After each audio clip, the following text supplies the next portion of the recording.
জিন্দগি কেসি। আরে তুই আর আজকেও দেরি করলি? এই গাছটা সাক্ষী আছে, কোনো সময় তো সময় মতো নয়। কি করব বল, ম্যানেজার এত চাপ দিচ্ছে। তারপর যদি তাড়াতাড়ি চলে আসি, কাজটাও তো অবাক হয়ে যাবে, তাই না? আর তোর প্রেম কেমন চল? আর বলিস না, এত ইম্যাচিউর না, কথায় কথায় এত রেগে যায়। এত ইমপ্রেশন শোনে হয় কত ভালো। তাহলে তুই বলে দে না। আই উইশ বন্ধু, আই উইশ। আমার কি মনে হয় বলতো, তোর লাইফে পয়েন্ট অফ ফ্রাস্ট্রেশন হচ্ছে তোর এই জবটা। ভাই জব ছেড়ে আবার থিয়েটার জয়েন করেন না।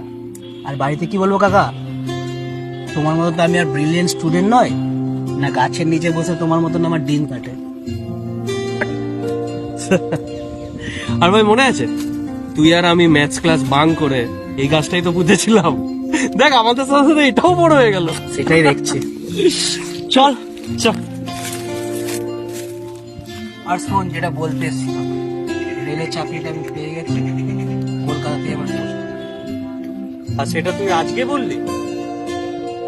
হ্যাঁ, বাই দ্য ওয়ে কংগ্রাচুলেশন ভাই। তাহলে আমরা একসাথেই কাজটা করতাম।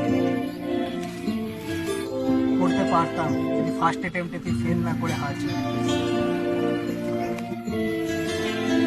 আর একটা কথা জানিস তো, কাজটা তোরই ছিল, আমাদের নয়। তাহলে বন্ধুত্ব ভুলে গেছি, এভাবে সুসাইড করতেছি, তা আবার এই গাছের নিচে। ছবি, রং মশাল, স্কুল ছুটির হজমিরা, রূপকথার পায়রাদের গল্প বল।